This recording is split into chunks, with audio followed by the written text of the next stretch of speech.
All right, I'm going to record. So we'd like to welcome you back this afternoon for another online Blast IU 17 online learning hub session. Today's afternoon session will be with Scott Ringkamp, our online learning coordinator, and he will be talking to you all about self-care for educators during remote learning, which we think is also an important part. We can't forget the educator. So a couple of reminders before we get into this. I will be muting all of you right now, hopefully, except for me. There we go. I've muted you all so that we do not have any kickback, and I'll mute you during the question and answer session. Just another reminder is that we will be recording the session to post for future use. So while we are doing this, one of our goals is to provide community throughout these series, this series. So if you could put your face for the video so we can increase human interaction. Otherwise, if you have poor internet connection, or you prefer not to since it's recorded, we do understand that. But it's all fine if you're outside and it's beautiful out. So take in the sun and listen to some self-care. So at the end, we will be putting in a feedback form for you to complete in our online learning hub website. So if you have any questions, please feel free to put them in the chat. Scott, do we need to put the presentation in the chat at all? I can. I can add that. It's I'll add not. that. It's not in the folder, is it? Oh, it's in the folder. Did I put it? Okay. I'll put a link into the chat with the presentation so you can follow along if you would like. But I'm going to turn it over to Scott Ringkamp to talk to you about self-care for educators. Go ahead, All right, Scott. let's do this.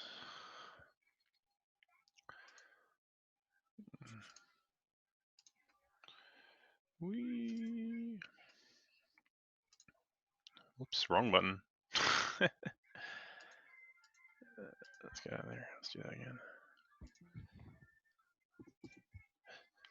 Okay, I really like the background picture on this slide. When I think of self-care, this is kind of what I picture: kind of getting away into nature and really just disconnecting from everything. And so, really, what self-care is taking care of yourself, however that may be. And every person is going to be different.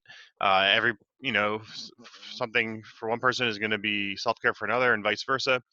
Some examples of that are that self-care for my wife. She loves to do laundry, and it is a therapeutic experience for her.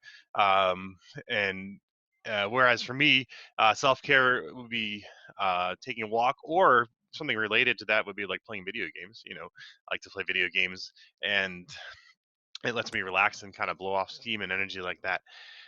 So some of the principles we're going to be talking about today, you really need to take them and apply them to yourself specifically. And so I can give some pointers and some strategies, but it's really going to come down to recognizing what you need to do to take care of yourself when you are working from home in an online environment. So let's get started here. I have a few quotes here in the beginning. These are from an actual study done. So I'm currently doing my doctorate in online learning, instructional design and stuff like that. And this was a qualitative study done on students taking courses online, and just some of the data that comes from that. So here we go. I have also had thoughts that this is not the right time to study. My family's not on the same page as me. And really thinking through when you're at home, and if you have a family, they're going to be there with you. And to be successful in a work at home environment, you have to be on the same page as your family. Whether that means setting boundaries or talking to them, or we'll go to some more specific strategies as we go on. But I saw a report the other day that cases of domestic violence are way up over the past few weeks because everybody's stuck at home. And I'm not saying that anybody here is going to be a case of domestic violence, but it's very easy to get on each other's nerves when you are all at home together and that's not your regular routine. Um, so it's something you want to try to establish. Here's another one. This is from obviously from England because rugby. Um, we don't do that too much in the United States. But I picked up my books and put them down to turn a rugby. I knew this would happen, but I was hoping that I would not fall victim to it. Unfortunately, things have not worked out too well. And we're going to be looking at distractions because distractions happen. One of the expectations in a work from home environment is that you have to expect that interruptions are going to happen, whether that's from your kids or whether it's from you getting distracted because the TV's on or who knows what.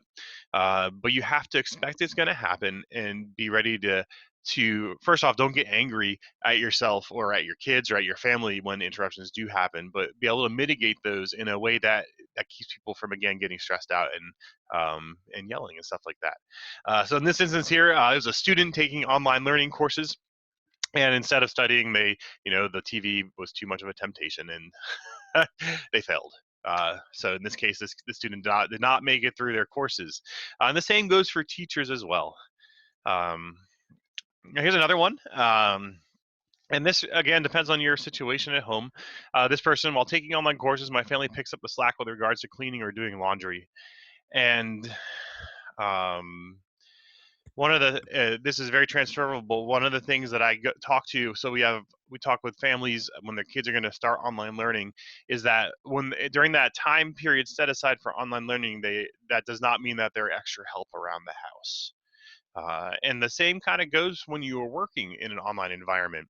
Just because you're home, it doesn't mean that you are all of a sudden on call to be there all the time as a second parent or a first parent and doing domestic tasks the entire time.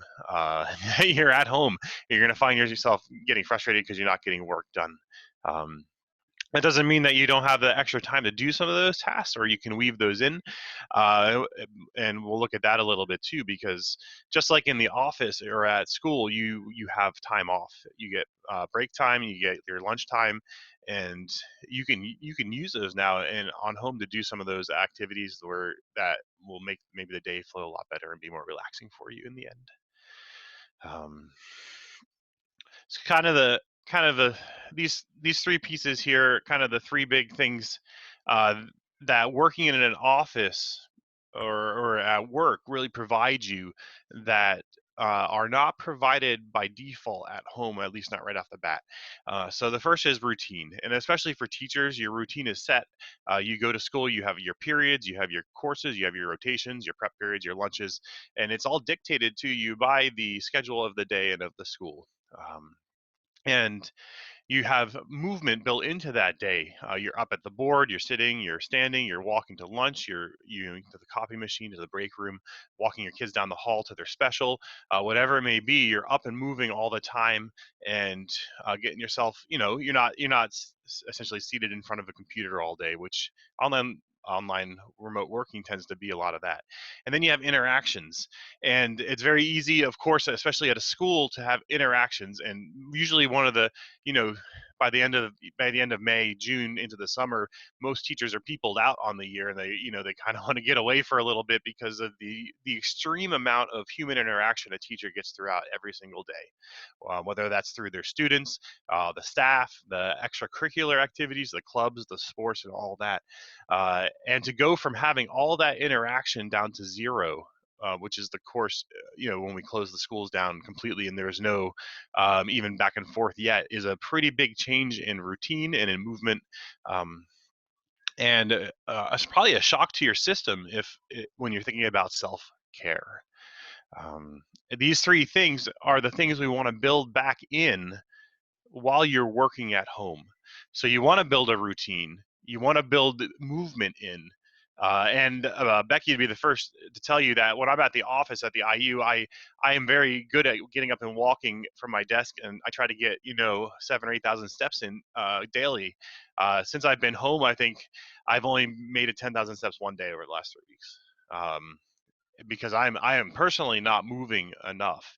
It's very easy, it's, well, I don't have my set routine of where I can walk, and it up until like these last couple of days, it hasn't been all that nice outside to go outside and walk. I walk through the house and there are baby toys and stuff everywhere.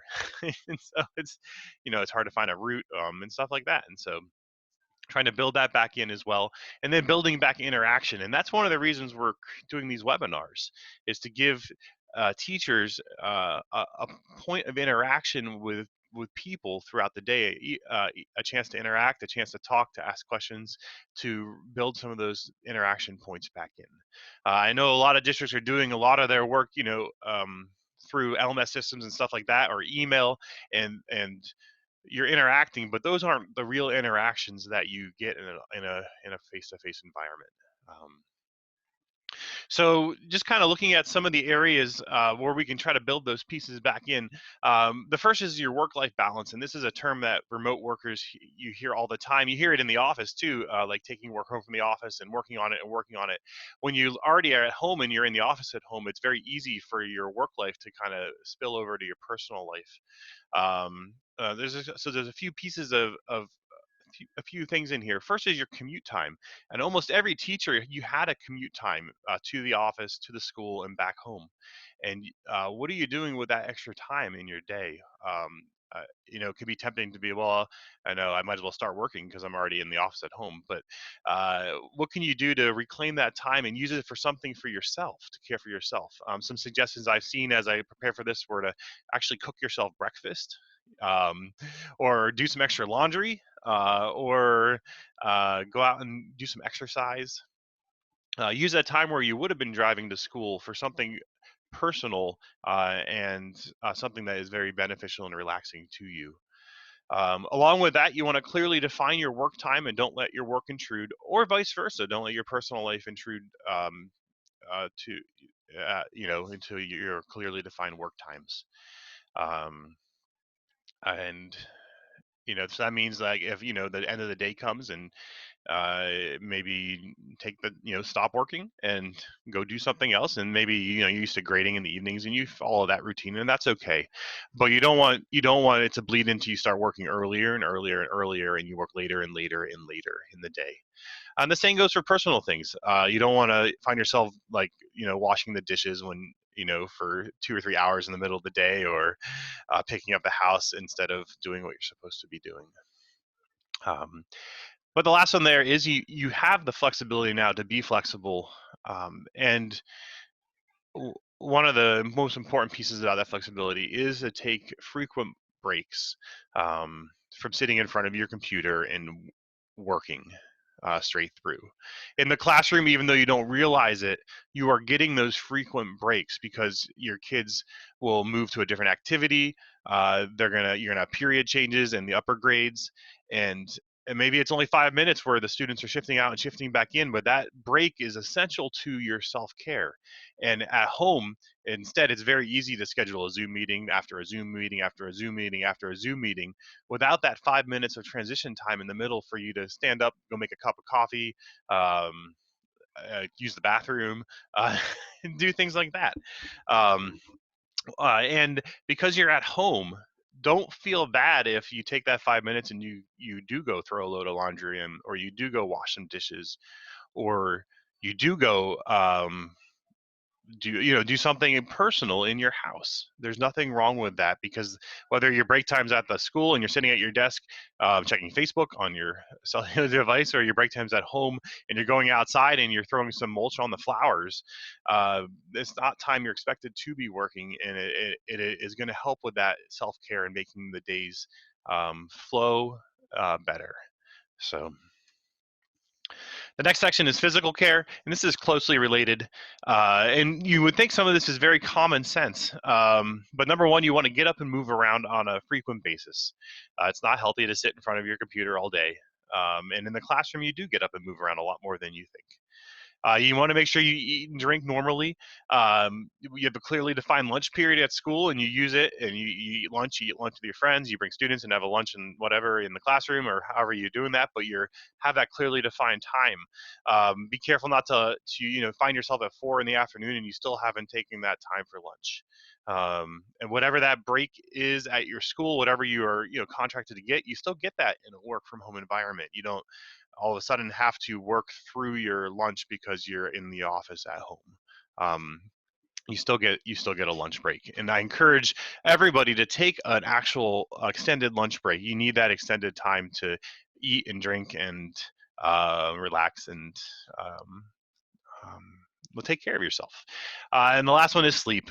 And you wouldn't think about that, but it is important. If you wake up tired, just like if you're in the office, you're going to be dragging at home, and more so because you're staring at a computer screen all day, and it's a lot harder to keep going and be involved via Zoom or in emails or remotely than it is if you have a classroom of 30 kids who are looking at you expectingly and expecting you to make them engaged and have fun and do stuff in the classroom. So even when you're tired in the classroom, you kind of push through it more so because you have to. In the home environment, it's very easy to be tired and then just find yourself drowsing off during that next Zoom meeting, rather than actually paying attention and engaging with what is going on. And the kind of last section here where we want to address is your work environment at home. You want to determine a place in your house where you're going to be working that is consistent and quiet if at all possible. Whether you have a home office or a spot in the dining room or something like that. Ideally, it'd be a fairly low traffic area so that you don't have like people streaming behind you all the time or running back and forth or playing on the floor in the room you're trying to work in. Um, and the second one kind of goes with that. You want to kind of cut down on distractions as much as possible during the day.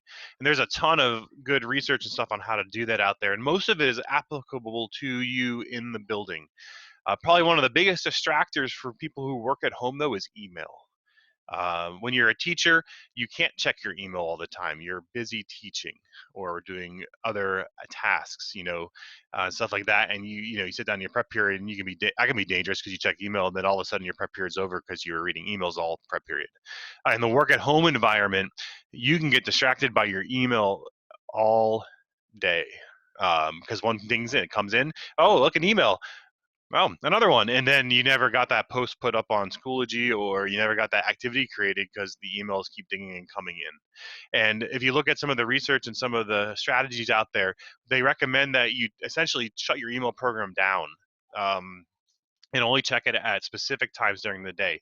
So let's say maybe number one, the first thing off the bat in the morning is the worst time to check email because you'll get distracted and you won't get anything done. That first couple hours of your workday is your most productive, um, when you're the most fresh, and the last thing you actually want to use that time for is checking emails. So let's say and a good schedule would be maybe at 10 o'clock you log in, you check your emails, you close it down, you come back 2 hours later and check it again, maybe after lunch, and then maybe once at the end of the day. Leaving that email program open and those dings coming in, everybody is like, oh, I got an email, let's go check it out and see what it is. But that breaks your stream of consciousness, and it will kill your productivity when you're sitting in your home office trying to get something done. Unless you are expecting like a critical email to come in, almost every communication you get is not time sensitive to the point where you have to do it right now. It can sit for an hour, uh, and then you can communicate back to whoever responded or was sending that email to you. And the last thing, you want your work environment to be comfortable. For the first 2 weeks of working at home, I sat in a folding metal chair. By about 2 o'clock in the afternoon, I was in pain. It was bad. You don't want to do that to yourself. I upgraded to an office chair. You can see it right here. We had it out in the shed, and I brought it in and cleaned it up. And you don't you know you want to be comfortable because you're going to be sitting for extended periods of time. Um, and the same goes with your dress and what you're wearing, and you can look professional, but you're at home, you can be flexible and dress comfortably as well. So just think about those things in your work environment, and how you can apply those to your own situation at home. And the last area is your family and friends. Number one, they can affect everything we've already talked about, and they can also assist, and then they can also get in the way um, of all of those things as well. And along with that, though, you need to expect and do not be frustrated or get really angry when your family and friends do either positively or negatively affect your work at home situation and your productivity, because it'll happen. As I said earlier, you need to expect interruptions if people are in the home with you. Uh, trying to expect that you're going to be just as productive as you would at your school when you're in the zone with all your friends and your teachers and your school day is an unrealistic expectation. So set your expectations realistically, and realistically expect you're going to have interruptions, and realistically expect that even in a 7.5 hour workday, there's not there's you're not going to get 7.5 hours of work done. And understand that even if you were at the school, you weren't getting 7.5 hours of work done. You were it's much less than that if you look at it. So don't expect to be as productive as you would in the school building. So just some questions you can ask. Two questions here. Number one, how are you supporting the whole family? And this goes for both your students and yourself. How are you supporting your family? And we have a session coming up, I think, after Easter about how you can support the families of your learners at home. But how are you supporting your family as well and making it a pleasant experience for them? And then are you checking in also with your students to make sure they're being supported? And are you checking in with your family to make sure that things are going well? Not that you're just sitting there assuming things are fine with your work at home situation.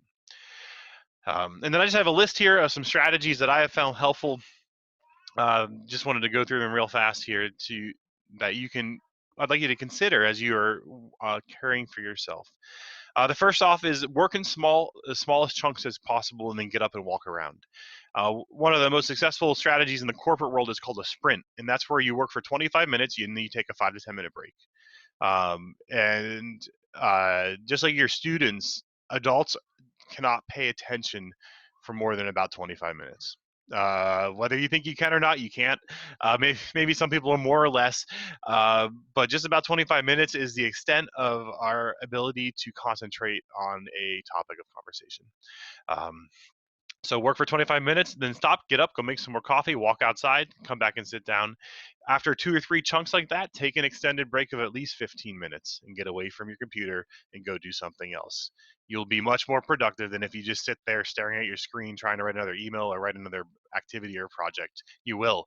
And you'll feel like maybe in the beginning you're working less by doing that, but if you come back from that and sit down and get back into the work, you're going to find you're going to get way more things done by the end of the day. Play some music if you like music. You can jack it up nice and loud, because you're not like you're going to be making the people next door in the other classroom aren't going to be annoyed because they're not there because you're at home. Make sure you take your full lunch break and don't work through it. Don't have working lunches at home, because after you start doing that, then you're going to have no lunch break very soon after, and that's not healthy. And whether or not you think it's healthy or not, it isn't. The research out there shows that people who work through their lunch break are probably 20 to 30% less productive than their peers who take a lunch break. And that's just what it is. So don't fall into that trap. The next one is great. If you have kids, make sure you include them in your work. You are at home. To expect them to avoid the room that you are working in for 7 or 8 hours a day is an unrealistic expectation. So take them kids to work. If you have a staff meeting or something like that, a Zoom, and it's not as a formal one, let them sit on your lap and wave and say hi to the teachers you're working with or other students or stuff like that. Let them be in the room. Maybe they're coloring or doing their school work with you while you're doing some work. And if you do that I'd say you don't want them there all the time, because that would be a little bit much. But if you build in a little bit of time every day where they can essentially be with you and working, it will usually satisfy their desire to essentially dance in the background or wave their hands wildly or do something in a Zoom call that you don't want them to do.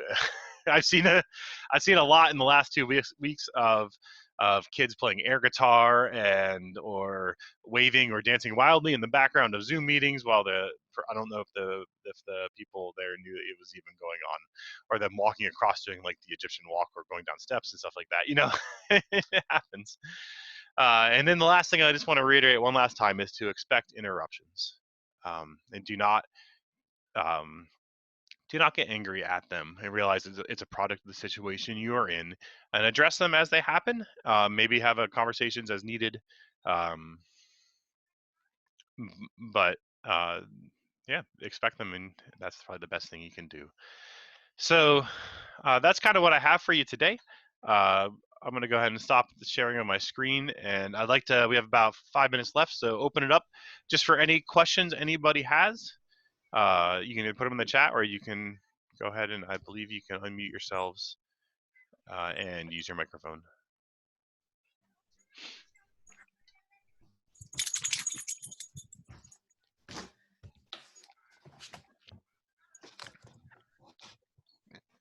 Thanks for sharing. Yeah. Yeah. It looks nice there. Oh, nice. Okay. All right. Well, I'm going to Yeah. send, oops. Hold on. I'm going to send really